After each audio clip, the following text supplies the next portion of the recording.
Ama naming Diyos, kami po ay muling nagpapasalamat sa iyong kabutihan at katapatan na ginagawa sa buhay ng bawat sa amin for everything that you have done, Father God. Mula sa aming mga katawan hanggang sa aming mga spirito at kaluluwa. Salamat, Panginoong Diyos, sa pagkakataong ibinigay mo sa amin upang ikaw ay sambahin, papurihan sa pamamagitan po ng aming awit, ng lahat ng bagay na meron sa amin, Panginoong Diyos. Hayaan mo, Ama, na naging katanggap-tanggap ang bawat isa at naging kapurihan para sa iyong dakilang pangalan. Hayaan mo, Panginoong Diyos, na sa gabing ito'y lubos at tunay na matanggap namin ang mga salita mo na siyang patuloy naming pakikinggan.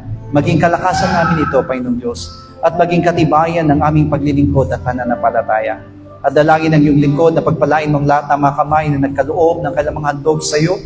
Hayaan mo, Ama, na ibalik mo ito ng siksik at nagkumapaw nagpapapala. At hayaan mo hindi sila magkulang sa lahat ng kailang mga pangailangan. Ito pong aming dalangin na di binabalik sa iyong papurit pagsamba sa pangalan ni Jesus. Amen. Palakpakan po natin ang ating Diyos sa buhay. Praise the Lord. Luke chapter 22, Lukas, Kabanatang 22, 42 hanggang 44. 42 hanggang 44. Lukas 22, 42 hanggang 44. Sabay-sabay po tayo na sinasabi, Ama, kung ibig mo, ilayo mo sa akin ang sarong ito. Gayon ba, huwag mangyari ang aking kalooban, kundi ang iyo. At napakita sa kanya ang isang anghel na mula sa langit na nagpalakas sa kanya. At nang siya'y nalulumo ay nanalangin siya ng lalong maningas. At ang kanyang pawis ay naging gaya na malalaking patak ng dugo na nagsisitulo sa lupa. Before Jesus Christ died on the cross, he went to Gethsemane and prayed to God. Bago namatay ang ating Panginoong Jesus doon sa krus, ay umakyat siya na kasama niyang kamalagad doon sa Gethsemane upang manalangin. He said, Father, if it is your will, take this cup away from me. At ito ang kanya naging panalangin, Ama, kung ibig mo, ilayo mo sa akin ang sarong ito. What's this cup?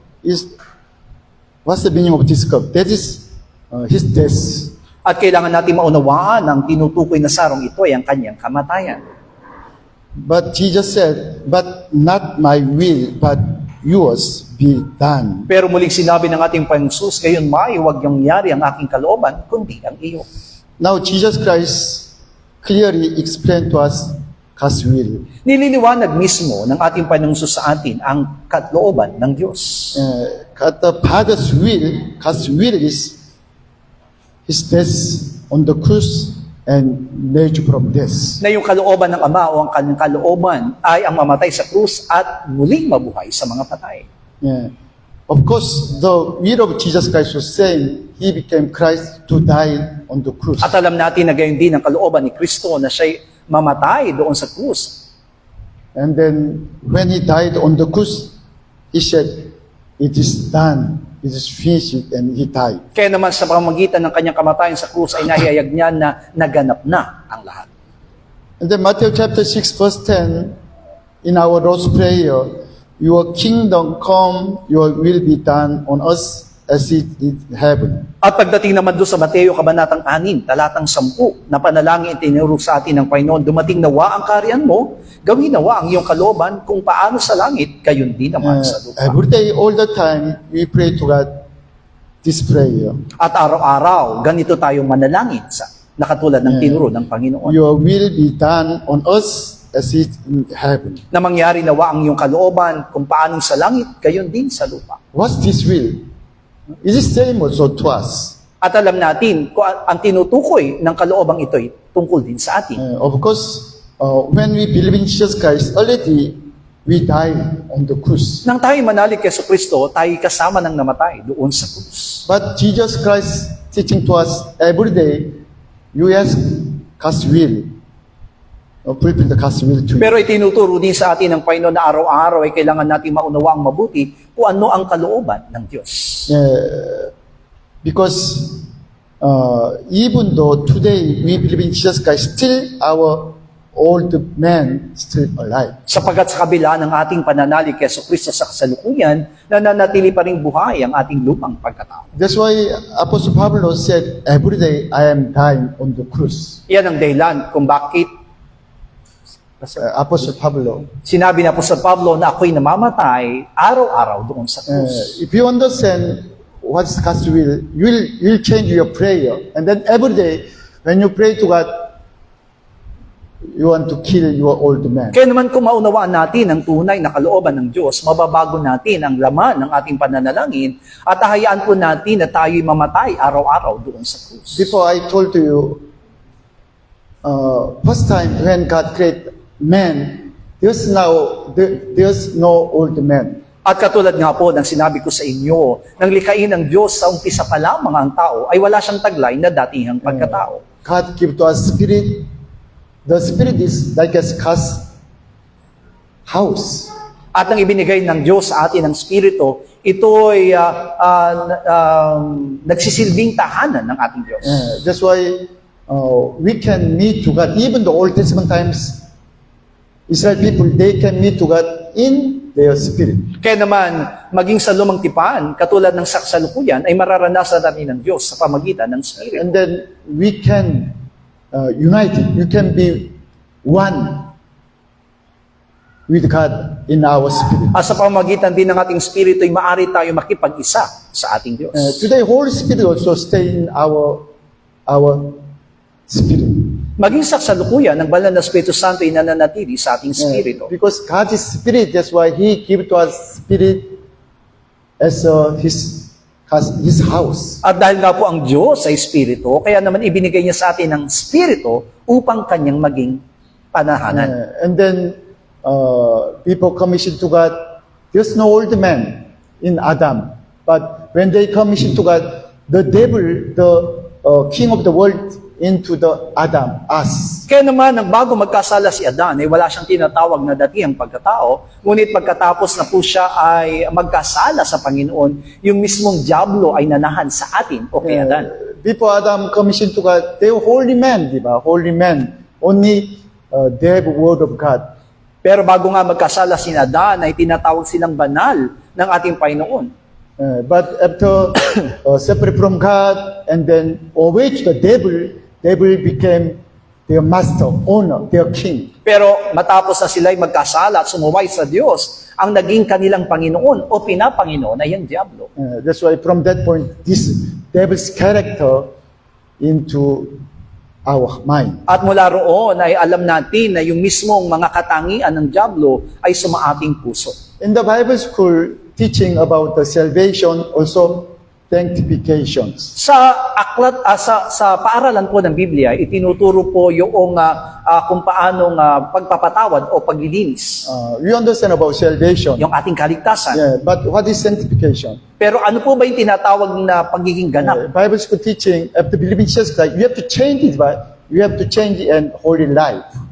Pero pagdating sa aklat sa paaralan ng Biblia, ang tinuturo po na matapos tayo makakilala sa Panginoon ay kailangan nating magbago at mamuhay na may kabanalan. The problem is, before our old man died on the cross, it is impossible to get holy life. Pero alam natin na mahirapan tayong mamuhay na may kabanalan hanggat hindi namamatay ang ating lumang pagkatao. Which means we cannot change without kill our old man on the cross. Ibig sabihin, hindi natin kayang baguhin ang ating mga sarili maliban na tayo mamatay doon sa Of course, sometimes, some point, or sometimes we can change it in after prayer, fasting, also when we stay in the Word of God. Maaari naman talagang mangyari na merong pagbabago na mangyari sa atin, lalo na kung matapos tayong manalangin o mag-ayuno at magbabad sa salita ng Diyos. But time to time, we can see our old man, di ba? I can see old man.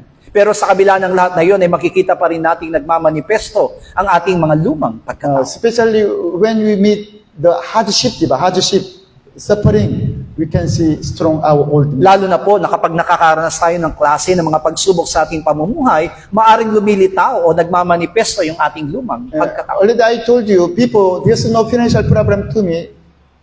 My old man is in the financial problem, di ba?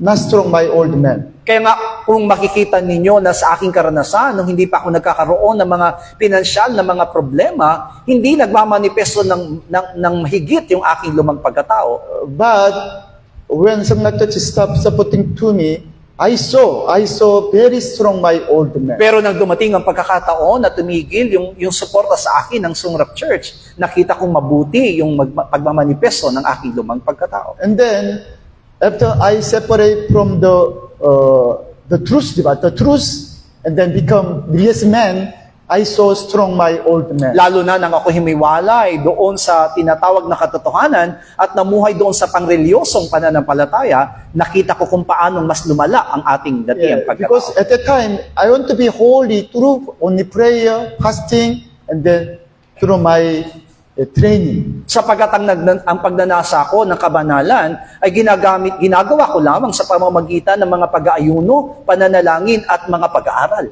At the time, this time I am really very clean in my head. But at the time, I feel some darkness in my mind and in my head. Maaring sa kasalukuyan ay maaring may kalinisan na ang aking isipan, pero dati ay tinataglay ko pa yung kadiliman sa aking isip. And then I still remember when I preaching in the Paranaka Holy Joy Church, I said God is alive. But in my mind, said, is true?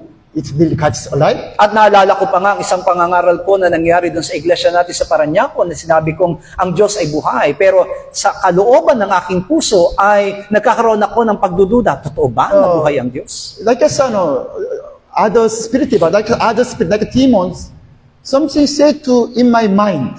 Katulad ng ibang mga spirito ay merong iba silang sinasambit o sinasabi sa aking puso. This time I can understand, at that time, nearly my old man strongly working in my heart. Kaya nga naunawaan ko mabuti na yung panahon na iyon na kung saan ang aking datiang pagkatao ay malalang gumagawa sa aking buhay. Last week I explained to you, one criminal who died with Jesus Christ on the cross, Jesus said, today you will be paradise with me. Nung isang linggo nga po, nabanggit ko sa inyo na kung paano isang kriminal na kasamang napako ni Jesus doon sa krus ay naligtas na sinabi ng ating Panginoon na ngayon din ay pagsasama kita sa paraiso.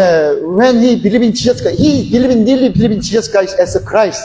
And then, at that time, he saved from his spirit, soul, and body. Sa pamamagitan ng kanyang tunay na pananampalataya kay Jesus na siya ang Kristo, natanggap niya yung tunay na kaligtasan mula sa kanyang spirito, kaluluwa at katawan. But other criminal, still, he has strong own self, diba? Old man. That's why he judged Jesus Christ. Samantalang kung papasinin naman natin yung isang kriminal na nakasamang napako ni Jesus doon sa krus, ay makikita natin kung gaano kalakas na nagmamanifesto sa kanya yung kanyang lumang pagkatao, kaya naman inusig niya si Jesus. But this believer, diba,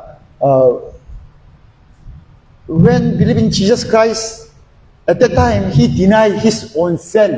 And then, you are the Christ, like you are the Christ, he said. Samantalang yung isa naman sa pamagitan ng kanyang pananampalataya ay patuloy niyang nilimot yung kanyang lumang pagkatao at tinanggap niya na si Jesus bilang Kristo. He believed in Jesus Christ as a Christ and son of living as a God. Siya po'y nanali kay Jesus bilang Kristo at anak ng Diyos na buhay. Nearly he was blessed because first time, as a first believer, he into the paradise. Kaya nga po masasabi nating lubos na pinagpala ang taong ito sapagkat matapos siyang manalig ay diretso na napunta siya dun sa paraiso. But today we are different. After believing Jesus Christ, still we are in the world. Pero ang kakaiba natin sapagkat matapos tayo makakilala kay Kristo ay nananatili pa rin tayo sa sanlibutan. That's why we have to really understand what is devil's work. Devils want to destroy like as believers today. Kaya naman kailangan natin maunawa mabuti ang lahat ng paggalaw ng dyablo na kung saan ang layunin niya ay wasakin ang pamumuhay ng buhay mo. Like a roaring lion, diba? Roaring lion, he want to destroy our faith. Parang isang leon na umaatungol na gustong sirain ang ating pananampalataya. That's why first time you are very humble and because we are nearly understand you are sinner and repent. But time to time you are changed. Kaya nga po sa unang pagkakataon ay nakita natin yung tunay na pagsisisi natin at pagpapakumbaba sa harapan ng Panginoon. Pero unti-unti na nababago yung ating sitwasyon. From that point, we want to be holy, diba? We want to believe as a like as holy life. We want to get holy life through our effort. At mula roon ay makikita natin at papapansin natin yung ating pamumuhay na maaring ninanasa natin na maging banal pero sa pamamagitan ng ating sariling kagustuhan. Yeah, that's why at the time in our prayer, di ba? God the Father, please, let me holy. Let me get holy life. Kaya naman sa ating pananalangin, maaring na ibabanggit natin na gawin mo akong banal. Yeah, but what's the problem? Already, when Jesus Christ died on the cross, already we became holy one. Pero ang nagiging problema, hindi natin naunawang mabuti na matapos mamatay si Kristo doon sa krus, ay pwede na tayong gawing banal. When Jesus Christ said, it is finished, diba? It is finished. Already, I have saved all the men in the world. Sapagkat matapos sasabihin ng ating Panginoong Hesus doon sa krus na naganap na, ay kaya niyang iligtas ang lahat ng tao sa sanlibutan. But today, what is our problem? We thinking Jesus Christ saved only believers on the cross. No, He saved all the men on the cross. Pero ang nagiging problema sa isipan po natin, ang akala natin na iniligtas lamang ng Panginoong Hesus doon sa krus ay ang mga mananampalataya, hindi po, sapagkat ang iniligtas niya ay ang lahat ng mga tao. Diba? When Israel people came up from the Egypt, God said, kill the sheep and they get blood, put to a frame and to a post. Kung paano nga na bago ilabas ng Panginoong Diyos ang mga salita doon sa Ehipto, ay inutusan niya sila na magpatay ng kordero at sa pamagitan ng dugo nito ay ilagay ang dugo doon sa hamba ng kanyang mga pintuan. And then God said, diba, this evening, tonight, the angel of death visit to house, and then they killed all the firstborn man, from man to animals, those who have no blood. At sinabi ng Diyos na gagawin niyo ang lahat ng bagay nito sapagkat sa ngayong gabi ay dadating ang anghel na mamumuksa at papatayin ang lahat ng mga panganay, tao man o hayop. That's why God said to Israel people, get blood and put to a frame and to a post, and they eat all the meat. Yan ang dahilan kung bakit iniutos ng Diyos sa kanila na kunin yung dugo at ipahid doon sa hamba ng mga pintuan at kainin ang laman ng lahat ng kanilang papataying kordero. And then in the evening, the angel would just visit to house, and then when angel saw the blood of the sheep pass over, the death pass over from the family. Kaya naman nang dumating yung anghel na mamumuksa ng hating gabi, bawat makita niya po na may mga dugo ng kordero doon sa mga pintuan, ito'y kanyang nilalagpasan. The angel of death did not check what kind of man inside, how much sinners, not check, only the check the blood of the sheep. Ibig sabihin, hindi na po tinitignan ng mga anghel na mamumuksa ng gabing iyon kung sino ang naninirahan, kundi ang pinapansin na lamang nito ay yung mga pintuan ng hamba na may mga dugo. When the angel saw the blood of the sheep as the shadow of the blood of Jesus Christ pass over, death pass over from the curse, all the death pass over. Sapagat kapag napansin ng anghel na mamumuksa ang mga hamba ng pintuan na kanilang dinaraanan ay may dugo ng kordero, ito'y kanilang nilalampasan. Kaya naman lumalampas din ang kamatayan at ang sumpa sa mga taong naninirahan doon. Also, Israel people, when they have sin commission to God, they get the blood and then worship to Him, worship to God. At yun din ang ginagawa ng mga salita sa oras sila ay nagkakasala sa harapan ng Diyos. Sila ay nagpapatay ng kordero at sa pamagitan ng dugo ng korderong iyon, sila ay sumasamba sa Yeah, Diyos. when they come to God with blood, like there's forgiveness of God. At sa kanilang paglapit sa Diyos na may dugo ng kordero, tinatanggap nila yung kapatawaran ng ating Diyos. But how about today? Just check yourself. When we believe in Jesus Christ, we want to check in the house, but like I said, in the church, we want to check who is the true believer, is fake believer. Pero ngayon, sa ating kapanahunan, di ba sinusuri natin yung ating mga sarili, sinusuri din natin yung ating mga kapatiran, kung sino ba talaga ang tunay na pananampalataya sa bahay man o sa mga iglesia. Yeah, also, you want to really believe in the world. Only just believers, they have sinned. Only we have no sin. Unbelievers still they have sinned. At ang pinapanaligan natin ngayon, ang tangi lamang na may kasalanan ay ang mga hindi mananampalataya, samantalang ang mga mananampalataya wala ng kasalanan. No. all the men from Adam, first Adam to all the men, already we saved from the sin. Hindi po, sapagkat ang lahat po na mga taong nagmula kay Adan, lahat po tayo naligtas na doon sa kasalanan. Just problem is, do not believe in Jesus Christ as a Christ instead of living. Pero ang nagiging problema na nga lang po, marami mga tao hindi pa rin nananalig kay Jesus bilang Kristo at anak ng Diyos na buhay. It's same, but today when we believe in Jesus Christ, there's something simple problem in us without our salvation. Kung paano nga po na sa buhay ng basa sa atin, sa kabila ng ating pagiging mananampalataya, kapag nagkakaroon tayo ng problema, ay nagkakaroon na tayo ng pagdududa sa ating kaligtasan. We also same people, even the pastor and missionary, but there's something problem in the ministry, but you sin. I judged myself. Maybe we have to change it for your salvation. At yan din ang aking naging karanasan sa kabila ng aking pagiging pastor at misyonaryo, na kapag nagkakaroon ako ng matitinding kapagsubukan sa aking mga buhay, ay maaaring hinahatulan ko mismo yung aking sarili. Baka may mali.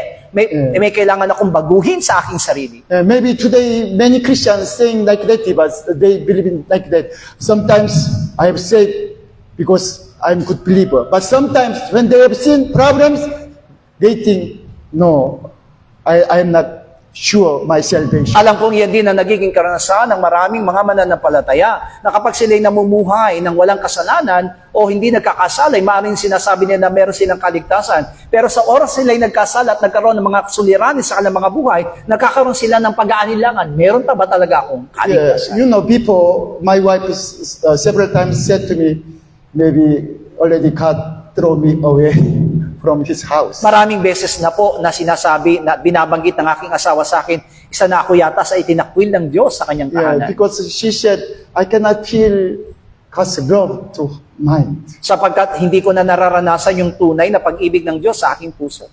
And then, I cannot pray to God. I cannot open my heart and then shouting prayer. Hindi na ako makapanalangin at hindi ko na mabuksan ang aking puso sa pagsigaw sa aking panalangin.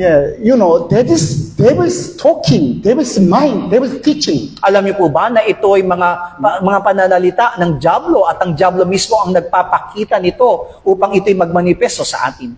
Jesus said, I'll stand at the door and then knock. If you open, I'll in you and then with you eat. Sinabi mismo ni Jesus na ako'y nasa inyong pintuan at kumakatok. Ang sino mang magbubukas nito, ako'y tutuloy at kasamang manginginain sa hapag. All the time, diba? All the time, Jesus Christ want to come to us. But problem is, we close our mind. Ibig sabihin, sa lahat ng pagkakataon, nais ng Panginoon na manahan sa atin, ngunit tayo mismo ang nagsasara. That's why today, when I saw our members, many members, they cannot really pray to God. Kaya nga po ngayon, sa nakikita ko sa mga membro, marami ngayon ang hindi kayang manalangin sa Diyos. Because when they saw their self, diba, they feel, I am very far from God. Maaring ang iniisip ng mga mananampalataya, kaya hindi siya makapanalangin, ay dahil sa kanyang kalalagayan ay napakalayo niya sa Diyos. I am still in the sin, I have still problems, like this, we have become negative mind. Maaari ang inisip nito ay nandun pa rin ako sa pagkakasala. Marami akong problema at suliranin na nararanasan at negatibo ang mga bagay na kanyang iniisip. Who is our old man? That is our emotion, diba? Our feeling, emotion, that is also our old man. Ano po ba yung pinangahawakan ng ating datihang pagkatao? Ito po yung ating emosyon. Ito po yung ating nararamdaman o yung ating mga damdamin. Also our knowledge, our theory, our thought, our mind, that was also our old man. Maaring yung ating kaalaman, yung ating mga nagiging karunungan o mga nilalaman ng ating mga isipan. Already I told you in our prayer, God the Father, please make me holy, make me holy. At katulad nga po ng nabanggit ko sa inyo na maaring sinasabi natin sa pananalangin na gawin mo akong banal. No, you cannot. God cannot make us holy. Tandaan po natin na hindi tayo pwedeng gawing Diyos ng Diyos Because na banal. that is our old man's prayer. Sapagkat iyan ay panalangin ng ng datihan nating pagkatao.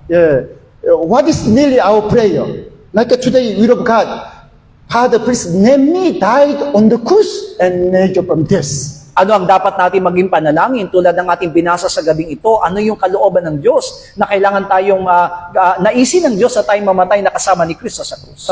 God not asking to us our old man change, asking to us our old man die on the cross. Hindi po hinihiling ng Diyos na mabago yung ating datihang pagkatao, kundi ang nais ng Panginoon ay mamatay ang ating datihang pagkatao. This our old man still belong to devil.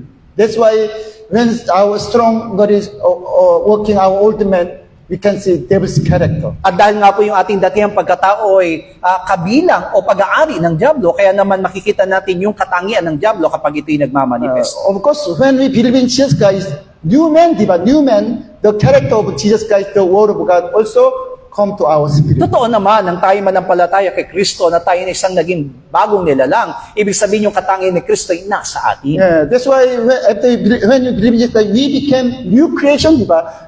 God's children. Kaya nga sa pamagitan ng ating pananampalataya, tayo naging bagong nilalang, tayo naging anak ng Diyos. That's why all the time fighting these two men, our new man and old man. Kaya nga po, laging mayroong pagtatalo o paglalaban yung ating datihang pagkatao sa ating bagong pagkatao. And then every day when you see your old man come to the cross and then deny and then die. Ang tanging gawin lang po natin na kapag nakikita nating nagmamanifesto yung ating pong datihang pagkatao, ay lumapit tayo sa krus ni Kristo at mamatay kasama ni Kristo. Please do not doubting your salvation. Huwag nating pagdududahan ang ating kaligtasan. If you believe in Jesus Christ as a Christ and so believe in God, already you are true believers. You are in God. Sapagkat kung tunay kang nananalig kay Kristo at sa anak ng Diyos sa buhay, ikaw ay tunay na anak ng Diyos at mananampalataya. Yeah, because Jesus Christ died on the cross for all the men from Adam to even the unbelievers. Sapagkat ang Jesu Kristo ay mamatay doon sa krus, namatay siya sa lahat ng mga tao mula kay Adan hanggang sa mga hindi mananampalataya. Yeah, you see, Romans chapter 5 verse 12. Roma 5:12.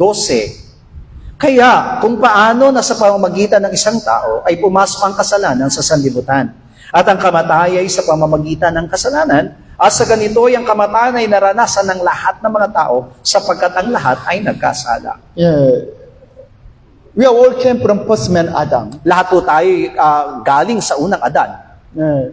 Of course, we have father and grandfather. Sa kabila po ng meron tayong mga ama at meron tayong mga lolo. But all the ancestors came from the Adam, first man Adam. Pero tandaan natin, ang ating mga ninuno ay galing din kay Adan. That's why when Adam commissioned to God, we all died in Adam. Kaya naman nang magkasala si Adan, tayo'y nangamatay dahil kay Adan. What's the meaning of the Adam? Man, di ba? Man. Ang ibig First sabihin po man. ng salitang Adan ay tao. That's why God sent to us new Adam, Jesus Christ. Kaya naman ipinadala sa atin ang isang bagong Adan at ito'y si Jesus Yeah, Cristo. new man, di ba? New man. God become man and came to us. Isang bagong tao, ibig sabihin yung Diyos ay nagkatawang tao. All the men died in the first Adam, and then all the men died from this in the last Adam. New Adam. Maaring namatay ang lahat ng mga tao sa pamagitan ng unang Adan, ngunit muling nabuhay at nagkaroon ng kaligtasan ng lahat ng mga taong nasa huling Adan. Yeah, 2 Corinthians chapter 5 verse 14. Ikalawang Korinto 5:14.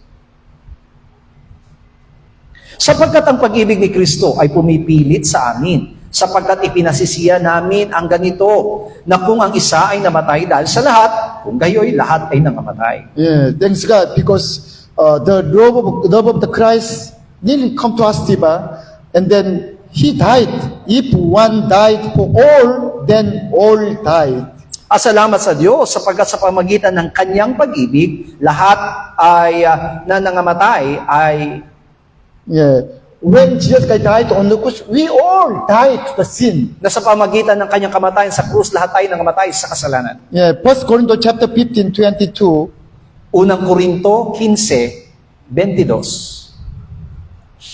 Sapagkat kung paanong kay Adam, ang lahat ay nangamamatay, gayon din naman kay Kristo, ang lahat ay bubuhayin. Yeah, as in Adam, all died. the same, di ba? In Jesus Christ, all shall be made alive. Na kung paano kay Adam ang lahat ay nangamamatay, gayon din naman kay Kristo ang lahat ay bubuhay. Yeah, Jesus Christ died for all the men, not only believers, even the unbelievers. Ibig sabihin sa Kristo hindi muling nabuhay lamang para sa mga mananampalataya, kundi para sa lahat ng mga tao, maging sa mga Yeah, hindi Jesus mananampalataya. Christ died for the first man, Adam, to even in the next generation, all the men. Ibig sabihin sa Kristo ay namatay para sa unang Adan hanggang sa mga susunod pang henerasyon. That's why when Jesus Christ died on the cross, we are all died, and then He died from death. We all died from death. Kaya nga sa pamagitan ng kamatayan ni Kristo tayo nangamatay, ngunit sa pamagitan din ng kanyang muling pagkabuhay, tayo'y mabubuhay. That's why Ephesians chapter 2 verse 5, di ba? Epeso 2:5. Yeah. By the grace, we have saved from the death. Na sa pamamagitan po ng kanyang biyaya, tayo'y nabuhay. Yeah, okay, verse 5. 5. Bagamat tayo mga patay dahil sa ating mga kasalanan, tayo binuhay, nakalakip ni Kristo. Sa pamamagitan ng biyaya, kayo'y nangaligtas. Thanks God, because today I am changing my prayer. At sa kasalukuyan, ako'y binago ko ang aking panalangin.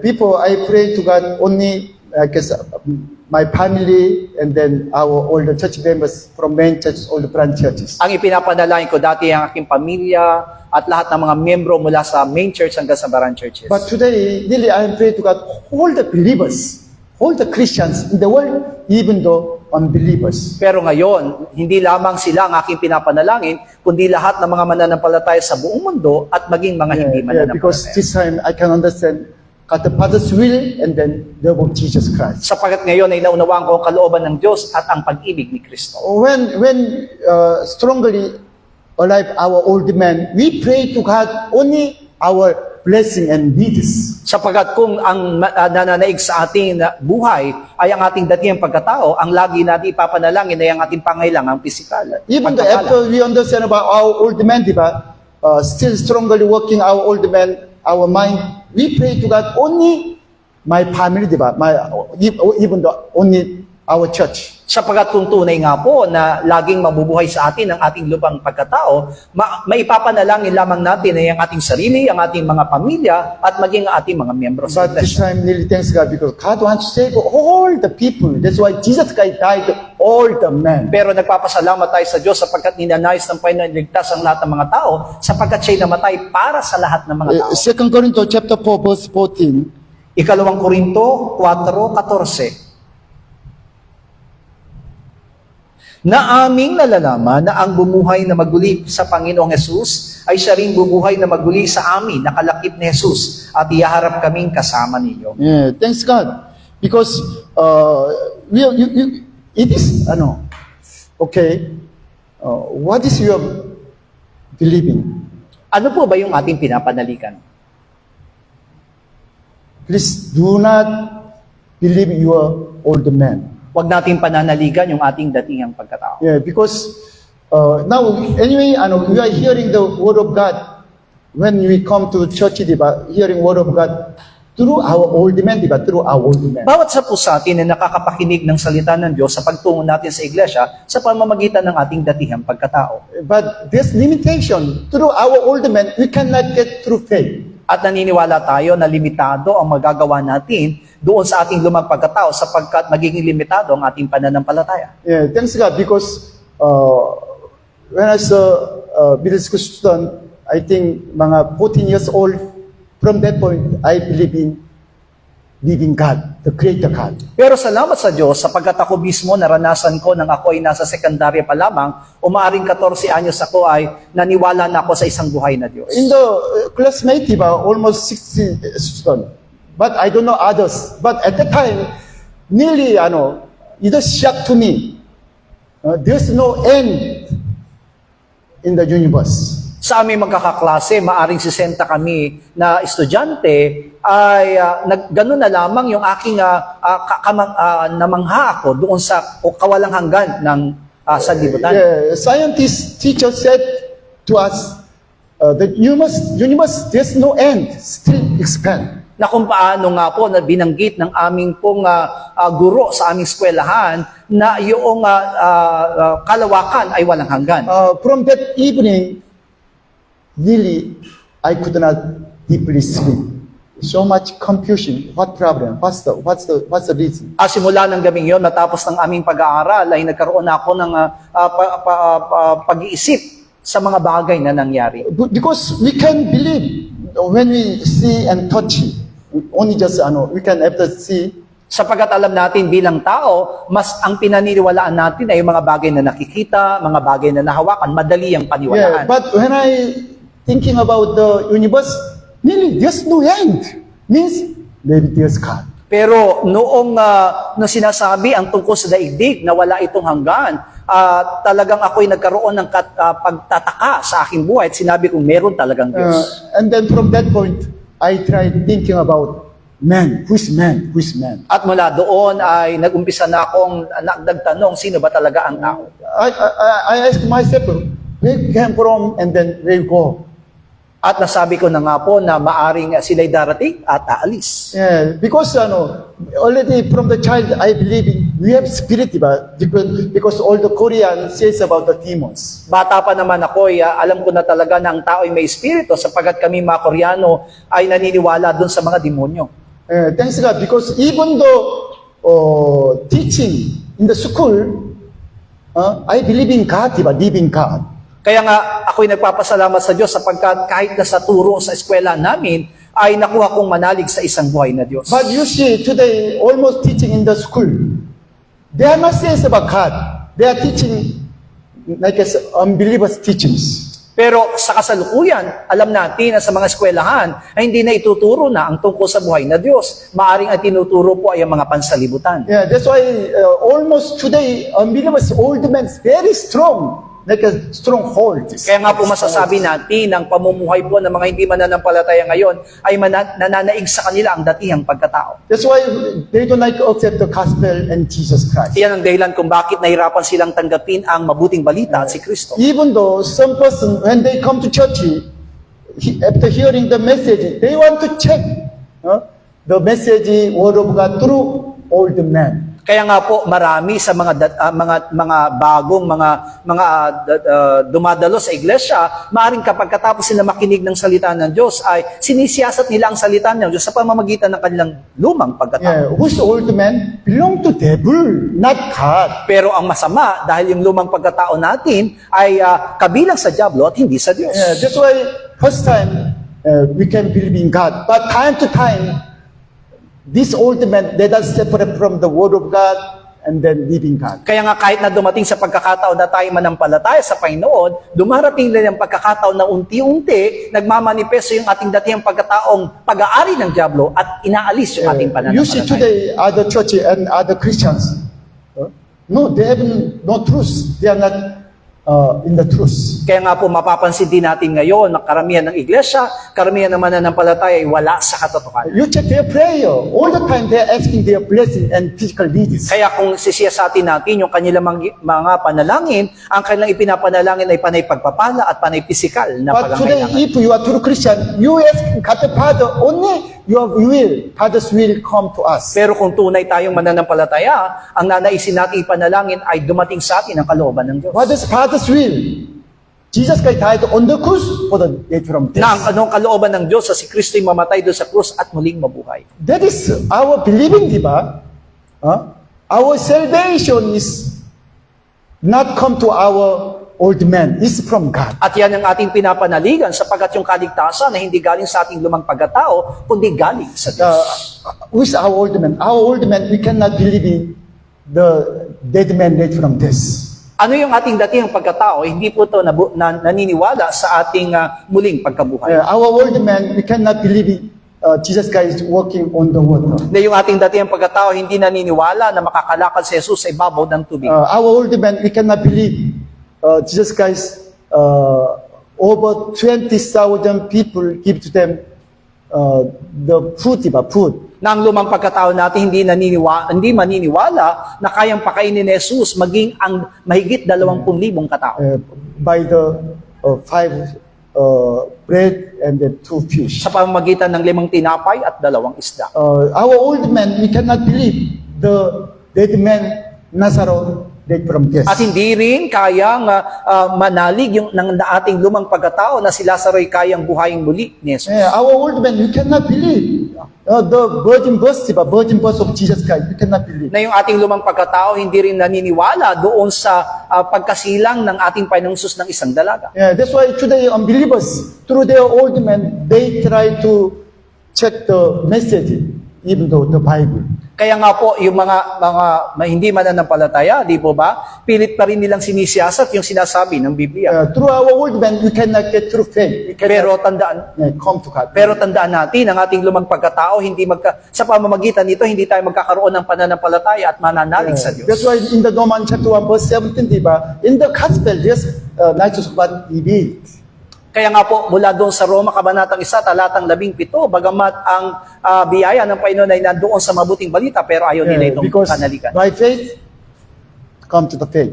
Sapagkat alam natin ang isang pananampalataya ay dapat mamuhay sa pananampalataya. First time, in the first step, when we believe in Jesus Christ, we can believe in God and Jesus, but there's limitation because that faith from our old man. Tandaan natin na sa unang pagkakataon, maaari tayo nagkaroon ng pananampalataya. Pero yung taglay nating pananampalataya hindi mananatili sapagkat ito'y galing sa ating lumang pagkakataon. Through our faith, that is, we can get through Jesus Christ, when Jesus Christ stay in us. Sapagkat ang tunay na pananampalataya ay makakamit lang natin kung si Kristo'y mananatili sa atin. After we deny our old man, and then we really believe in Jesus Christ and Jesus live in us, even though when we reading Bible, we can really understand and believe. Sa pamamagitan ng ating pagtanggi sa ating lumang pagkatao at patuloy na kasamang mamatay si Kristo, kahit na po nahirapan tayong unawain ng salita ng Diyos, mananalig tayo dito. Okay, like this, Israel people, they kill the sheep and then put the blood on the door frame and then outside, diba? Only outside, door frame and then the post. Katulad ng isang halimbawa ng mga Israelita nang sila po'y nagpatay ng kordero at yung dugo ay kinuha nila at inilagay nila doon sa labas ng hamba ng kanilang mga pintuan. At that time, Israel people, they can understand about meaning of the blood. Alam po natin na ang mga salita ng panahon yun na hindi nila naintindihan, ano ba ibig sabihin ng dugo? Yeah, on just they obey to God, diba? Obey to God. Ang ginawa lamang po nila ay sumunod doon sa sinabi ng Diyos. But when God saw blood of sheep just pass over.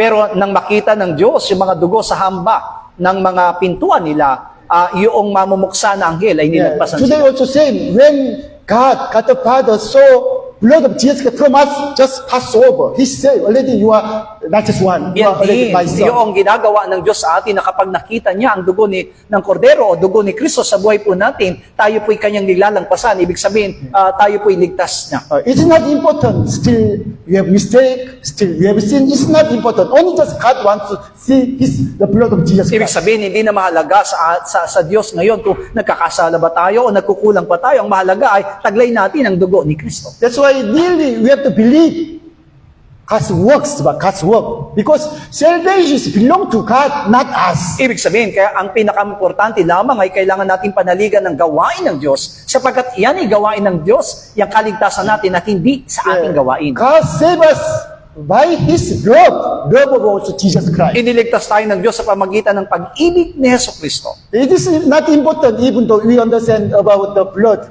How much important, even though the meaning of the blood is not important. Kaya nga po hindi mahalaga kung naunawaan natin yung kahalagaan ng dugo ni Kristo. Yeah.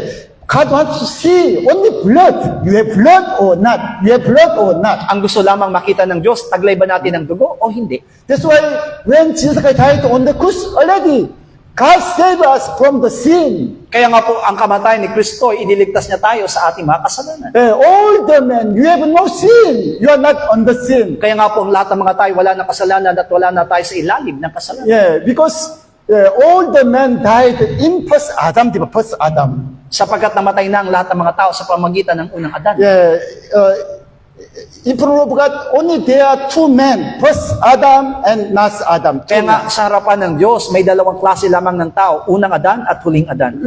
Like I said, all men, we are belong to first man. Also, we are all belong to Jesus Christ. Na kung paanong tayo kabilang sa unang Adan, tayo din naging kabilang sa huling Adan na si Hesus Kristo. Yeah, because God the Father sent to us Jesus as a man, diba? Man, true man. not Adam. Sapagkat ipinadala rin ng Diyos si Jesucristo sa atin bilang tao, bilang huling Adan. That's why, like I said, his body was man. But how about inside is in the mind, from the mind, spirit, soul, full of God, full of God. Maari nga po na nakita natin at nalaman natin na yung kanyang pagkatao ay meron talagang katulad ng sa tao, pero sa kanyang isipan at sa kanyang puso, taglay niya ang katangian ng Diyos. Yeah, that's why do not doubting your salvation if you believe in Jesus Kaya Christ. naman wag natin pagdududahan ang ating kaligtasan kung tayo nananampalataya kay Kristo. Yeah, because when Jesus died on the cross already, you have no sin. You became God's children. Sapagkat sa pamagitan ng kamatayan ni Kristo, wala ka ng kasalanan sapagkat ikaw ay namatay ng kasama ni Kristo. That's why Ikaw ay Jesus anak said, na ng Diyos. regarding to sin, you do not believe in me. Kaya naman sinabi ng ating Panginoong Sus, pagdating sa kasalanan, sapagkat ikaw hindi nananalig sa Kanya. Even though you have mistake, you have still sin, no problem. Still, you are God's children. Maari tayong nagkakamali o maari tayong nagkakasala, pero mananatili tayong anak ng Diyos. Not just small children, first time, it's very hard to walking, di ba? Katulad po ng mga batang maliliit, di ba, nahirapan silang lumakad. All the time they pull down and then again stand and then try. Kaya nga, madalas silang natutumba o nadadapa, pero ang ginagawa natin, itinatayo at sinusubukan ulit lumakad. How about, did you see this kind of parents when they pull down and then you are not my children, okay, away from me. Pero yung mga magulang na gumagabay sa kanila, kapag ba sila ay nadadapa o tumutumba, sinasabi na, dahil natumba ka, hindi ka nakita anak ng Diyos. No, all the time try to see their children even the pull down and then helping, di ba? Stand and try again. Pero dahil ito ay mga anak ng kanilang mga magulang, kahit na natutumba yung kanilang mga anak, ang ginagawa nila, itinatayo ito at sinusubukang lakarin. Only just if you purposely sin to God, di ba? You have no salvation. Iba naman po yung talagang sinasadya natin yung kasalanan nating ginagawa, talaga mawawala ang ating kaligtasan. Okay, this time I want to explain to you about our old man, di ba? Our old man. Sa ngayon ay ang pinapaliwanag ko sa inyo ang ating lumang pagkatao. This our old man not helping to our salvation and eternal life. Na yung ating lumang pagkatao, hindi tayo matutulungan para sa ating kaligtasan o sa ating buhay na walang hanggan. Yeah, because this old man still belong to devil and then working still devil. Sapagkat ang lumang pagkataong ito'y kabilang pa rin sa dyablo at gumagawa para sa dyablo. That's why every day you have to deny this old man. Kaya naman ang kailangan nating gawin araw-araw ay itanggi ang ating lumang pagkatao. Yeah, me also same, di ba? People like us, hot temper. Because according to my feeling, change my character. At yan din ang aking karanasan dati sapagkat alam niyo naman kung paano mainitin ang aking ulo na nagbabago ako sa pamamagitan ng aking mga nararanasan. Yeah, at that time I can understand that is my old man. That's why even though all the time same, di ba? At dahil nga po hindi ko pa naunawang mabuti na yun ang aking datihang pagkatao, kaya walang nababago sa akin. But this time, if there's something deeper, same feeling to me, I understand. You are old man away from me. Pero kapag sa kasalukuyan, kapag minararamdaman na akong kakaiba, sinasabi ko kagad na ikaw ang aking lumang pagkatao, hindi ikaw ako. Last time when I heard my faith by the transmission, I said thanks God, diba? Thanks God. Alam niyo po ba, nung ako'y masugatan sa aking mukha sa pamagitan ng transmission ng sasakyan, sinabi ko salamat sa Diyos. Today, all the time, I am really thanks God because God knows everything. He's my Father. Ngayon, ang lagi kong sinasambit ay pasasalamat sa Diyos sapagkat alam niya na siya ang aking Ama. Yeah, but how about people? When I did not understand about old man, I some upset, angry to others, diba? Angry to myself and others. Pero dati, kapag ako'y nasaktado, hindi na magandang nangyari sa akin, nagagalit ako pati sa ibang tao. Yeah, that is, today I understand the emotion. That is belong to old man. At naunawa ko mabuti na yung aking damdamin na yon ay kabilang sa aking lumang pagkatao. And then when I reading Bible, when I understand the Bible, I am really be careful myself because I don't like to interpret the Bible by old man. Sa pamagitan po ng aking pagbabasa ng Biblia, nagiging maingat ako sapagkat ayokong ito'y aking unawain sa pamagitan ng aking lumang pagkatao. Yeah, people preaching, I choose the verses and then choose verses according to my mind. Dati nga po na kapag ako'y nangangaral ng salita ng Diyos, ako mismo yung pumipili ng mga bersikulo na aking ipapangaral ayon sa aking Yeah, nalalaman. for example, if I have sinned, I cannot preaching about the sin. Kaya kapag halimbawa ako'y nagkasala, hindi ko ituturo yung tungkol At the sa time, kasalanan. only teaching, preaching, only just blessing. God is good. God is good. Ang ituturo ko na ay pagpapala ng Diyos ay mabuti. Yeah. It is same all according to our old man. We are moving. Kaya nga po ayon sa ating lumang pagkatao, siya yung nagtuturo sa atin kung anong dapat nating gawin. Thanks God, because already we have the Christ live in us. Pero salamat sapagkat meron tayong Kristo at ang Kristong iyon ang namumuhay sa And atin. then if we, after we understand our old man, we can see also new man, Jesus Christ, mind the character of Jesus Christ in us. At pagkatapos din na maunawaan natin ang ating lumang pagkatao, maunawaan din natin na meron tayong bagong pagkatao na at iyon ay si Kristo. When I stay in Karangnan, the Yana, diba? Yana said, Pastor, how about the swimming, go to Ilog. At sa pananatili ko nga po doon sa Karanglan ay niyaya ako ni Yana na maligo doon sa All the time, she said to me, Pastor, how about go to swimming? Yes. At lagi niya nga pong niyayaya na maligo doon sa ilog. Yeah, maybe the parents, diba? Usually parents, they want to take rest, not go to the river. Siguro nga po, dahil ang kanyang mga magulang ay gusto lang magpahinga at ayaw daw siyang dalhin doon sa ilog. But we also same mind, diba? But when I thinking that one, God touch me. If you are like a granddaughter ask you to go to Ilog, maybe you will go. At naisipan ko na lang, kahit na gusto ko magpahinga, pero nasabi sa akin ng Panginoon, kung talaga ba ang apo mo ay gustong maligo doon sa, niyaya kang maligo sa ilog, hindi ka ba pupunta? But how about now, like Pastor Russell and then Oliver, even all the branches of Pastor's kid, they are same, my grandson, granddaughters. Kaya nga po itinuturing ko na lahat po ng mga anak ng mga pastor, katulad ni Pastor Arcel, Pastor Oliver, ay aking mga apo. That's why all the time I went to river with them, diba? Go to swimming. Kaya nga po ginawa ko, pumupunta ako sa ilog na kasama sila. There's no tree, it's very hot. That's why sometimes I brought the umbrella and then sitting. At wala pong mga puno at napakainit, kaya naman nagdadala pa ako ng payong. I saw myself step by step the character of Jesus Christ working with me. Nakita ko yung sarili ko na kung paano unti-unti na gumagawa si Kristo, yung katangian ni Kristo sa akin. But I know until meet Jesus Christ, I see my old man. Pero alam ko na hanggang kamatayan, makikita ko pa rin yung aking datihang pagkatao. That's why, like I said, those prayer every day, I'll ask God, your will done to us like heaven. Means, please let me see my old man died on the cross. Kaya nga po sa aking pananalangin, lagi kong ipinapanalangin yung panalangin ay tinuro ng Panginoon ang kalooban mong masunod. Ibig sabihin, mamatay ako sa krus at mabuhay kasama. It is God's will, diba? What is God's will? Jesus Christ died on the cross and rose from death. Sapagkat yun ang kalooban ng Diyos, ang mamatay si Kristo at muling mabuhay. Yeah. Only just that purpose, Jesus Christ become man, died on the At cross. yun mismo ang tunay na layunin at dahilan kung bakit dumating si Yesu Kristo. And then when Jesus died on the cross, to God the Father, He already saved all the men from the sin. At nang mamatay si Kristo doon sa krus, iniligtas na ng Diyos ang lahat ng mga tao mula sa kanilang That's kasalanan. why no one will go to hell by the sin. Kaya nga po, wala nang pupunta sa impyerno sa pamagitan ng kasalanan. Only just through unbelieving. Because of unbelieving, they'll go to hell.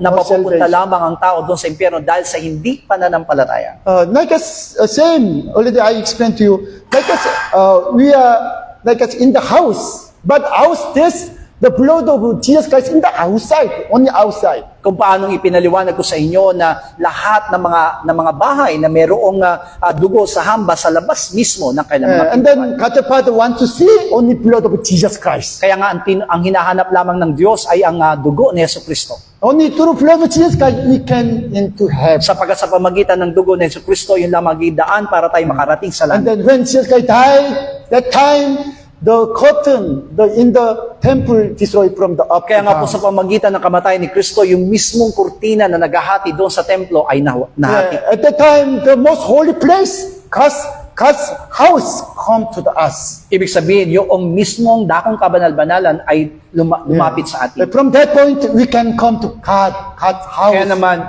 with Jesus Christ. malaya na tayo nakalalapit sa Diyos kasama ni Yesu Kristo. That's why please do not doubt in your salvation. Kaya nga po, huwag tayo magdududa sa ating Yeah, kaligtasan. because you are old man, some all the time said to you, you check, you see yourself. Yan talagang ginagawa ng ating lumang pagkatao. Pilit niya tayong pinagdududa sa ating mga kaligtasan. This old man, devil said, you are not prayer, you are not fasting. That's why you have problems. Sa lumang pagkatao natin, sinasabi ng Diablo, o yan, hindi ka nananalangin, hindi ka rin nag-ayuno, kaya may problema ka. And then our old man conscience said to us, you have sinned. Can you save? Can you save? Kaya nga po, yung ating mismong konsensya, yung ating mismong lumang pagkatao, sinasabi, maliligtas ka ba dahil dyan? At the time, we have to deny, my old man, devil, away from me. Pero Give it to us. pag nararanasan natin yan, sabihin natin sa ating lumang pagkatao, ikaw na gumagawa ng masama, lumayas ka. Already Jesus said on the cross, it is finished. Your salvation, it is finished. Sapagkat sinabi ng mismo ni Jesucristo doon sa krus na naganap na ang aking kaligtasan. When Jesus Christ died on the cross, God the Father said, if you believe in Jesus as a Christ, Son of the living God, you are my children, you are my Sa children. pamamagitan ng kamatayan ng Jesucristo, sinabi ng Diyos ay kayo mananalig na siya ay Kristo, anak ng Diyos na buhay, ikaw ay aking anak. And then you are not alone. Jesus Christ live in you. At hindi ka na nag-isa sapagkat si Kristo ay kasama mo. Already you became God's house, God's temple. Ikaw na mismo ay naging templo, naging tahanan ng Diyos. Trinity God is in you by the Holy Ang Spirit. tatlong persona ng Diyos ay nasa iyo sa pamamagitan ng Espiritu Santo. Hallelujah. Amen. That's why when you see the old man, step by step deny and then follow to Jesus. Kaya kung makikita natin ang ating lumang pagkatao na nagmamanifesto sa atin, itanggi natin. It is no prayer, every day no prayer. Iyan yung tinatawag na panalangin ng Panginoon araw-araw. Like Jesus Christ, your will be done to me as in heaven. Katulad ni Jesucristo, na ang kalooban mong masunod sa akin, katulad ng sa langit, gayon din sa lupa. Already God the Father's will finished on the cross. Ang kalooban ng Diyos ay naganap na doon sa krus. How about to us? God the Father's will to us every day through our prayer, diba? Deny our old man. Also, it will be finished. At magaganap din yung tunay na kalooban ng Diyos sa atin kung patuloy tayong tatanggi sa ating lumang pagkatao. And then finally, when Jesus come again, we'll meet Jesus. At pagkatapos na dumating ang ating Panginoong Sus, tayo makasama We niya. have to overcome our old man all the time. Kailangan natin mapagtagumpayan ng ating lumang pagkatao araw-araw. Let's shout 3 times, oh my soul, overcome 3 times, all three pray. Tatlong beses, oh my soul, overcome, at tayo po'y manalangin. Oh my soul, overcome. Oh my soul, overcome. And Oh my soul, overcome. Ama namin Diyos, kami po ay nagpapasalamat. Sapagkat itinulong sa amin ang iyong dakilang naway mangyari ang patuloy na mamatay ang aming lumang pagkatao. Doon sa krus ay magmanifesto si Kristo sa buhay ng bawat sa amin.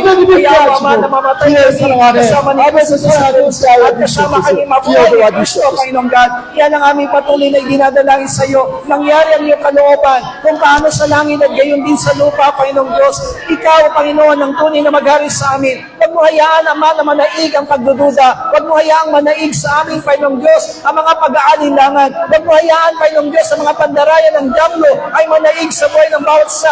Pagkus ikaw lamang tumulong. Ikaw lamang, O Diyos, ang magbigay sa amin ng malinaw na pag-asa.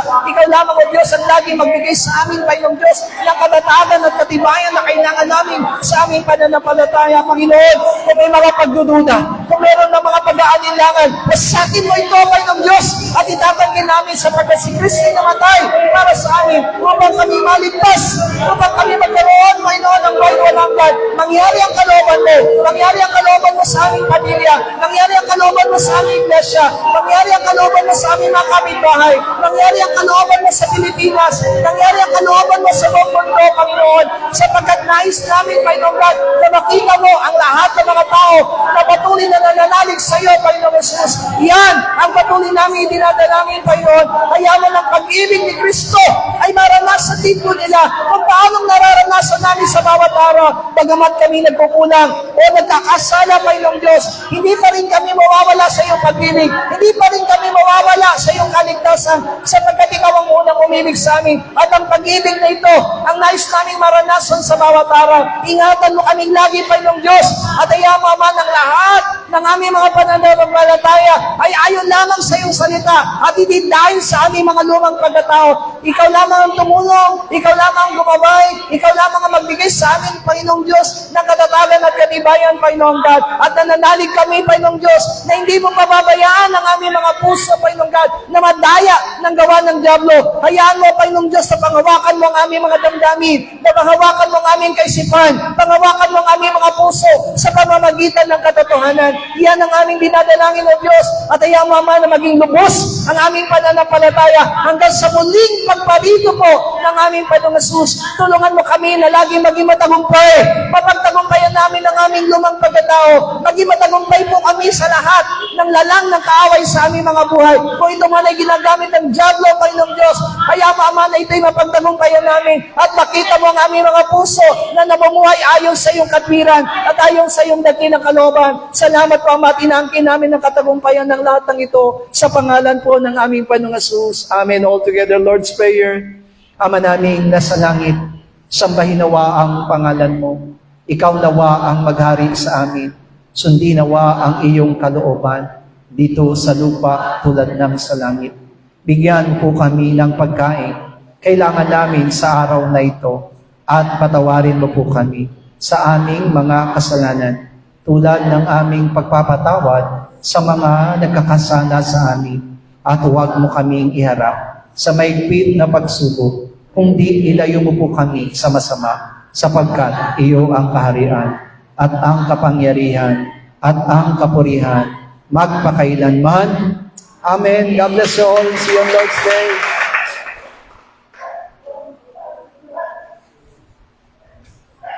Jenny and Jessica.